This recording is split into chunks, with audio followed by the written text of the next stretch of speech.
हाँ फ्रेंड्स, आप लोगों का बहुत बहुत स्वागत है आपके अपने YouTube channel MCC English classes में। अंडरस्टैंड। तो चलिए, मेरी सारी वीडियो लेने के लिए, मेरी आने वाली वीडियो लेने के लिए आप चैनल को सब्सक्राइब कर लें, अपने साथियों मित्रों दोस्तों से भी कराएं, अपने भाई और बहन से भी कराएं, ताकि हमारी सारी वीडियो आपको मिले। आप इंग्लिश को काफ़ी डीपली, काफ़ी डिटेल में भी जान सकें। तो फटाफट चैनल को सब्सक्राइब कर लीजिए, बेल आइकॉन को भी प्रेस कर लीजिए। तो जैसा कि टेंस में हम लोग काफ़ी जो है आगे निकल चुके हैं, आज जो है हम जो शुरू करने जा रहे हैं वो फ्यूचर टेंस हम लोग पढ़ेंगे। आज फ्यूचर टेंस हम लोग पढ़ने चल रहे हैं। फ्यूचर टेंस की जो बिगिनिंग होती है वह फ्यूचर इंडेफिनिट टेंस से हम लोग बिगिनिंग करेंगे। फ्यूचर इंडेफिनिट टेंस हम लोग बिगिनिंग करेंगे। ओके, तो फ्यूचर इंडेफिनिट टेंस की पहचान क्या होती है, इसको सबसे पहले जानना आवश्यक है। फ्यूचर इंडेफिनिट टेंस की पहचान क्या होती है, इसको जान लिया जाए। इसकी पहचान होती है बाबू, वाक्य के अंत में गा गे गी आया रहेगा, लेकिन ध्यान रहे इसके साथ में वर्ब भी होगा, क्रिया भी इसके साथ में होगी। अंडरस्टैंड। इसके साथ में गा गी गे आया होगा, क्रिया भी इसके साथ में होगी। जैसे कहा जाए वह बाजार जाएगा, देखिए जाएगा एक ही में ना, जाएगा। तुम खाना खाओगे, खाओगे है ना, देखिए खाओगे ये वर्ब है, उसी में गे भी है। तो इसकी वास्तव में जो रियल पहचान होती है, वाक्य के अंत में क्रिया होता है तथा क्रिया के बाद वाक्य सबसे अंत में गा गे गी, मतलब जो भी टेंसेस हैं सबकी पहचान ऐसी होती है, क्रिया के बाद वही होता है। तो जो है गा गे गी आएगा। देखिए फ्यूचर इंडेफिनिट की पहचान हो गई। इसके जो हेल्पिंग वर्ब है, बहुत ही आसान सी हेल्पिंग वर्ब शैल और विल होता है। बहुत आसान सा हेल्पिंग वर्ब शैल और विल होगा। क्या होगा? शैल और विल। जी, शैल और विल हेल्पिंग वर्ब होगा, शैल और विल होगा। तो बहुत आसान, हमारा जो कर्ता होगा आई और बी के साथ ही केवल शैल आएगा। आई और विल, देखिए ध्यान दीजिए, फर्स्ट कर्ता एक वचन तथा फर्स्ट कर्ता बहुवचन के साथ ही हमारा शैल आता है। इसके बाद जो भी कर्ता बचता है, एक चीज ध्यान देना, दोनों रटने की आवश्यकता नहीं आपको, आप एक ही रटेंगे सब कुछ क्लियर हो जाएगा।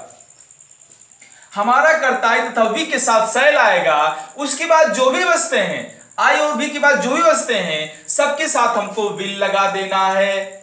हमें आई और बी के साथ शैल लगाना है, उसके बाद जो भी बचते हैं सबके साथ हमको विल लगाना है। अंडरस्टैंड। तो इस चीज ध्यान देना, आपको इसको रटने की आवश्यकता नहीं है, आप केवल इसको रटिए, ये अपने आप क्लियर हो जाएगा। बस समझ रहे हैं? ओके, तो इस तरीके से आई और बी के साथ शैल, जो भी बचते हैं सबके साथ विल हमको लगाने की आवश्यकता है। अंडरस्टैंड। अब चलिए, हमारी पहचान क्लियर हो गई, इसकी हेल्पिंग वर्ब क्या होती है वो भी क्लियर हो गया। उसके बाद अब हम लोगों को पढ़ना पड़ेगा जो है simple sentence. Simple sentence, negative sentence, interrogative sentence, interrogative negative sentence. तो हमारी पहचान क्लियर हो गई, हेल्पिंग वर्ब क्लियर हो गया, और किस कर्ता के साथ, किस सब्जेक्ट के साथ कौन सी हेल्पिंग वर्ब लगनी है ये भी क्लियर हो गया है। तो चलिए फटाफट देखते हैं सिंपल सेंटेंस के रूल्स क्या होते हैं। यस, सिंपल सेंटेंस के रूल्स। सिंपल सेंटेंस का रूल मैंने लिख दिया है। आप अगर कॉपी और पेन लेकर के बैठे हैं तो आप अपनी कॉपी में लिख दें सिंपल सेंटेंस। अंडरस्टैंड। क्या लिखेंगे?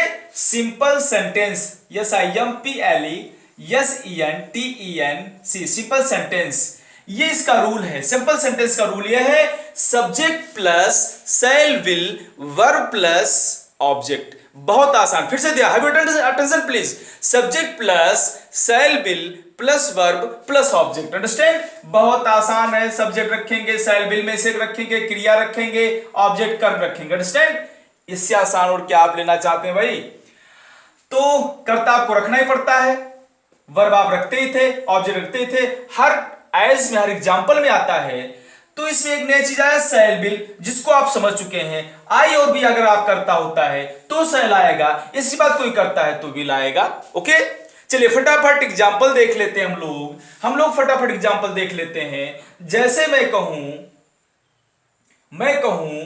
वह बाजार जाएगा, वह बाजार जाएगा। अंडरस्टैंड। वह बाजार जाएगा। तो हमारा रूल कह रहा है पहले हमको सब्जेक्ट रखना है, बाजार कौन जा रहा है, वह जा रहा है, अर्थात इसके अंग्रेजी ही लिखेंगे। अब हमको देखना है, इस पे आ जाइए, क्या विल वाले लाइन में ही मिल रहा है? हाँ मिल गया, ये है। तो इसके साथ क्या रखेंगे भैया? विल रखेंगे, क्योंकि इसके बाद शैल विल का नंबर आता है। उसके बाद वर्ब का नंबर आ गया, एक्शन वर्ड। तो एक्शन वर्ड इसमें क्या है? जाना, जाना अर्थात क्या लिखेंगे? गो। अब हमको इसमें ना वर्ब में आईएनजी लगाना है, ना थर्ड फॉर्म, ना सेकंड फॉर्म, कुछ भी नहीं, केवल फर्स्ट फॉर्म लगाना है, रखना है जी। ही विल गो। उसके बाद हमारा आ जाता ऑब्जेक्ट आ जाता है। तो कहां क्या ऑब्जेक्ट है? जहां जाना हुआ ऑब्जेक्ट है। क्या? To market, MARKET। Understand? He will go to market. Okay, उम्मीद करते हैं पूरा आपके समझ में आया होगा। उम्मीद करते हैं आप पूरा समझ चुके होंगे। और अगर नहीं समझ में आया है तो हम लोग अगला एग्जाम्पल भी देख लेते हैं फटाफट। अगला एग्जाम्पल हम लोग देखते हैं, ध्यान देते रहें। अगला एग्जाम्पल देखिए, अगला एग्जाम्पल देख लीजिए। मैं कहूं मैं मैच खेलूंगा, मैं मैच खेलूंगा। सब्जेक्ट रखना है, मैच कौन खेल रहा है? यह खेल रहा है। यह केरी क्या होगी? अर्थात मैं केरी क्या होगी? आई। उसके बाद इसके साथ क्या लगाना है भैया? सेल वाली लाइन देख लीजिए, आई है, क्या लगाएंगे? सेल। उसके बाद हम चलते हैं वर्ब पर, चलते हैं। वर्ब एक्शन वर्ड क्या? खेलना, प्ले हो जाएगा। उसके बाद ऑब्जेक्ट चलते हैं, जो प्ले करना हुआ ऑब्जेक्ट है क्या भैया? Match. Play the match, MATCH, the last full stop. I shall play the match. Understand? एक चीज और ध्यान दीजिए, एक चीज और ध्यान दीजिए आप। उम्मीद करते समझ में आया है। अगर आप समझ रहे हैं हमारी टीचिंग्स को, आप इस चैनल को समझ रहे हैं, तो लाइक करें, कमेंट करें जी। चलिए भी लास्ट में फिर जो है बता रहे हैं आपको। हाँ, ये समझ में आ गया। एक चीज ध्यान दीजिए, अगर सिंपल सेंटेंस में वाक्य में प्रेशर होता है, प्रेशर मींस क्या? वाक्य में अवश्य या जरूर शब्द आया हुआ है, अवश्य या जरूर शब्द आया है, तभी प्रेशर पड़ेगा। जैसे मैं कहूं मैं मैच अवश्य खेलूंगा, जैसे मैं मैच खेलूंगा एक सिंपल सी बात हो गई, मैं मैच खेलूंगा।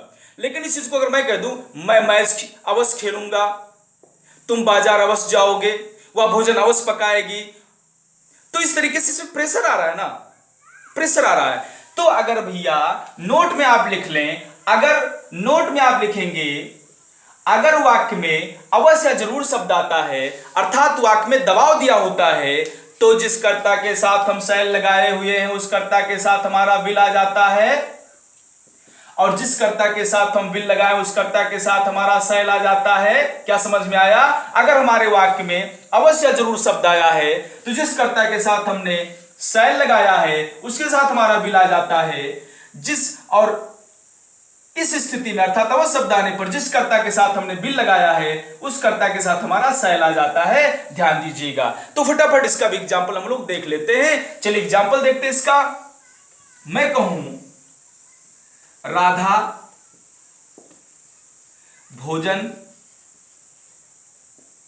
अवश्य पकाएगी, राधा भोजन अवश्य पकाएगी, बहुत आसान है। हमको पहले सब्जेक्ट रखना है, कर्ता जो काम करे वही कर्ता। राधा काम कर रही है, यहां पर लिख देंगे राधा, एक नाम है अर्थात तो विल लगना चाहिए था, लेकिन चूंकि बदल गया अवश्य आया है, तो क्या लगाएंगे भैया?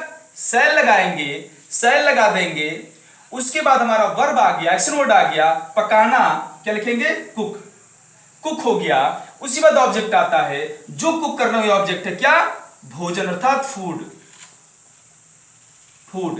इन the last you will write full stop. Radha shall cook the food, Radha भोजन अवश्य पकाएगी, Radha shall cook the food. Understand? उम्मीद करते हैं पूरी तरीके से आप समझ रहे हैं। चलिए फटाफट एक एग्जाम्पल और देख लेते हैं, काफी इंटरेस्टिंग एग्जाम्पल, काफी मजेदार एग्जाम्पल, जो कि हमारे टेंस को, हमारे सेंटेंस को काफी आसान बना रहा है। तो इसका एग्जाम्पल एक और हम लोग देख लेते हैं। इसका एग्जाम्पल और हम लोग एक देख लें। एग्जाम्पल मैं लेता हूं रैना मैच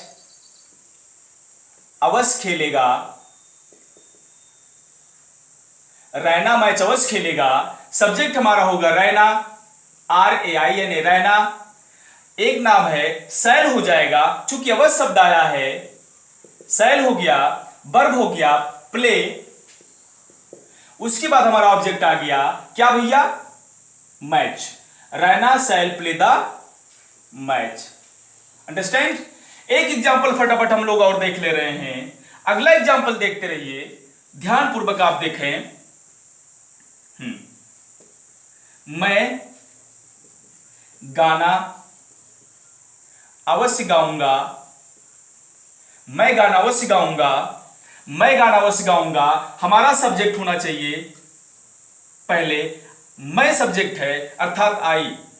वैसे रूल क्या है, से लगना चाहिए, लेकिन अब जब रूल आ गया यहां पर अवश्य आ गया तो विल हो जाएगा, आई विल। उसके बाद आ गया आपका वर्ब। वर्ब क्या है, गाऊंगा अर्थात सिंग, सिंग। उसके बाद हमारा आता ऑब्जेक्ट, तो जो गाना हुआ ऑब्जेक्ट है क्या भैया, गाना, sing the song. Understand, I will sing the song. ये हमारा रहा सिंपल सेंटेंस। सिंपल सेंटेंस में इसमें थोड़ी सी अनसिंपल सेंटेंस की व्यवस्था, थोड़ी सी और विविधता थी, तो उम्मीद करके समझ में आया है। तो अगर आप समझ रहे हैं स्टूडेंट, डियर बाबू, डियर फ्रेंड्स, तो आप जो है चैनल को लाइक करें, सब्सक्राइब करें, अपने मित्रों, साथियों, दोस्तों से भी बताएं कि जो है इस चैनल की देखिए टीचिंग बड़ी जबरदस्त है, अच्छा पढ़ा रहे हैं सर जी, जो है बहुत बढ़िया समझाते हैं। मतलब जैसे का मतलब अगर आपको समझ में रहा तब ये मैं अपने आप कैसे फीलिंग कर सकता हूं कि मैं जो है बहुत अच्छा बता रहा हूं, बहुत अच्छा समझा रहा हूं। फिलहाल जब कोई व्यक्ति काम करता है तो उसकी फीलिंग उसको खुद बताती है कि आप काम अच्छा कर रहे हैं, नहीं कर पाता तो उसकी फीलिंग बताती है काम अच्छा नहीं हो रहा है। फिलहाल आपसे मेरा यही कहना है, चैनल को सब्सक्राइब करें, अपने साथियों, मित्रों, दोस्तों से भी कराएं, पूरी तरीके से ज्ञान को सिर्फ फैला दिया जाए पूरे देश में, पूरे प्रदेश में, पूरे गांव में, साथियों, दोस्तों, मित्रों में, ताकि हर कोई इंग्लिश को जान सके, इंग्लिश को बोल सके, इंग्लिश समझ सके।